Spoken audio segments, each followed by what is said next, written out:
अस्सलाम वालेकुम dear students. आज के लेक्चर में हम बात करेंगे about Thevenin's theorem. Last lecture में हमने सुपरपोजिशन थ्योरम को डिस्कस किया था। आज के लेक्चर में हम थेवेनिन थ्योरम की बात करते हैं, ठीक है। तो सबसे पहले तो हम इसका इंट्रोडक्शन देखेंगे कि इसका इंट्रोडक्शन में क्या है। देखें, according to Thevenin's theorem only linear network consisting of a number of voltage sources and resistance can be replaced by an equivalent network having a single voltage and a single resistance called Thevenin resistance, ठीक है। इसको Thevenin resistance बोलते हैं, ठीक है। तो यानी कि ओवरऑल इसको हम थेवेनिन थ्योरम भी बोलेंगे, ठीक है।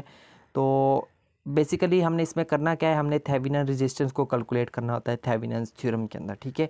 ये होता क्या है, यानी कि थेवेनिन थ्योरम के मुताबिक जो थेवेनिन रेजिस्टेंस है ये क्या होती है हमारे पास, कोई भी अगर हमारे पास एक लीनियर नेटवर्क है, ठीक है, जो कि काफ़ी सारे नंबर ऑफ़ वोल्टेज सोर्सेज और रेजिस्टेंस के ऊपर जो है वो कंसिस्ट करता है, तो उसको हम किस चीज़ से रिप्लेस कर सकते हैं, by an equivalent network. Equivalent network के साथ, यानी कि लीनियर को किस में रिप्लेस करना है, इक्विवेलेंट नेटवर्क में having a single voltage source, जिसमें जो है वो एक आपके पास सिंगल वोल्टेज हो, ठीक है, जिसको हम VTI यानी कि थेवेनिन वोल्टेज बोलते हैं, एंड अ सिंगल रेजिस्टेंस, और एक सिंगल रेजिस्टेंस, ठीक है, जिसको हम कहते हैं थेवेनिन रेजिस्टेंस यानी कि RH, ठीक है स्टूडेंट।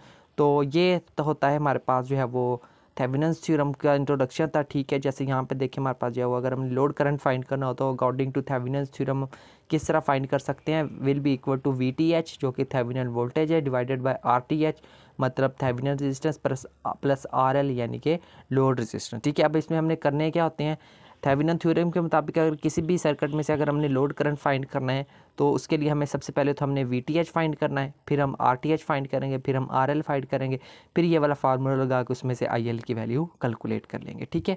तो देखते हैं कि इसके स्टेप्स कौन कौन से, ठीक है। सबसे पहले स्टेप हमने क्या करना है, identify the load resistance RL, ठीक है।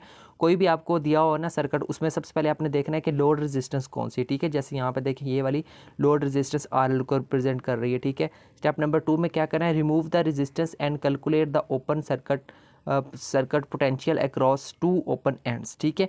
This will be the Thevenin's voltage, यानी कि स्टेप नंबर 2 में हमने किसको कैलकुलेट करना है, VTH को कैलकुलेट करना है, ठीक है स्टूडेंट। तो VTH को जब हम कैलकुलेट कर लेंगे तो उसके बाद स्टेप नंबर 3 में देखें क्या है, again remove the load resistance, फिर दोबारा हम लोड रेजिस्टेंस को जब वो रिमूव करेंगे और रिप्लेस इसको कर देंगे ऑल एक्टिव सोर्सेज को किसके साथ, बाय देयर इंटरनल रेजिस्टेंस, उनकी इंटरनल रेजिस्टेंस के साथ हम उसको रिप्लेस कर देंगे, ठीक है। फिर स्टेप नंबर 4 में क्या होगा, calculate the equivalent resistance across the open ends, this will be the Thevenin's equivalent resistance RH। फिर हम क्या करेंगे, फिर हम RTH फाइंड करेंगे। कैसे फाइंड करेंगे, सबसे पहले तो है वो जो है हम लोड रेजिस्टेंस को जो है वो रिमूव करेंगे और उसको रिप्लेस कर देंगे ऑल एक्टिव सोर्सेज को बाई देयर इंटरनल रेजिस्टेंस के साथ हम उसको रिप्लेस कर देंगे।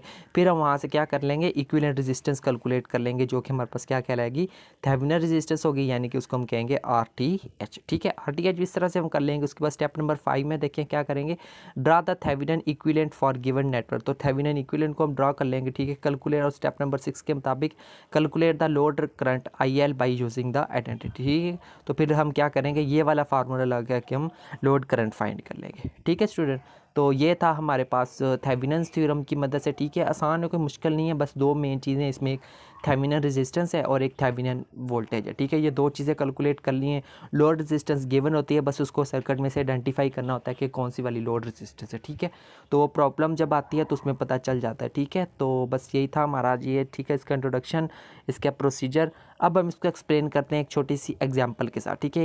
एक एग्जांपल ले लेते हैं, ठीक है। उसमें देखते हैं कि हम थेवेनिन थ्योरम को किस तरह से यूज़ कर सकते हैं। सो एग्जाम्स के अंदर बिल्कुल सेम स्टेटमेंट के साथ क्वेश्चन पूछा जाएगा, find the through 1 ohm resistance in the given circuit by using Thevenin's theorem, ठीक है। तो यहाँ पे देखें हमारे पास जो है वो RL बेसिकली लोड रेजिस्टेंस कितनी हमें दी हुई है, यहाँ पे देखें, ठीक है। जहाँ पे लोड करंट होता है वहीं पे लोड रेजिस्टेंस होती है, ठीक है। तो वो क्या है हमारे पास, RL is equal to 1 ohm given है, ठीक है। स्टेप नंबर 2 में हमने क्या करना था, हमने जो है वो कैलकुलेट करना है जो है वो उसके मुताबिक प्रोसीजर्स के मुताबिक हमने VTH कैलकुलेट, लेकिन उसके लिए हमें कुछ और चीज़ें भी चाहिए होती हैं, ठीक है। उसको देखते हैं पहले, सबसे पहले, ठीक है। So IL is equal to 2 ampere.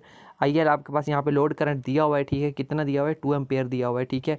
सो ये अब यहाँ पे ये कौन सा थ्योरम लगा है, ये है हमारे पास यहाँ पे लगा हुआ है थ्योरम किरचॉफ्स करंट लॉ, ठीक है, by using Kirchhoff's current law के मुताबिक जो है वो हमारे पास ये किसके बराबर आ जाएगा, इस चीज़ के बराबर आ जाएगा, ठीक है। फार्मूला के मुताबिक जब इसकी कैलकुलेशन करेंगे तो यहाँ पे हमारे पास I2 की वैल्यू कितनी आ जाएगी, 2 एम्पियर आ जाएगी, ठीक है। तो नेक्स्ट देखिए यहाँ पे अकॉर्डिंग अगेन रिमूविंग RL, अब फिर से वही बात, लोड रेजिस्टेंस को रिमूव कर देना, उसको रिप्लेस कर देना ऑल एक्टिव सोर्सेज के बाई देयर इंटरनल रेजिस्टेंस के साथ, ठीक है।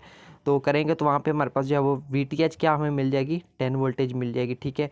तो VTH RTH फिर हम फाइंड कर सकते हैं इजीली, ठीक है, ये वाला आइडेंटिटी लगा के। तो उसके बाद यहाँ से हमें ITH की भी वैल्यू मिल जाएगी।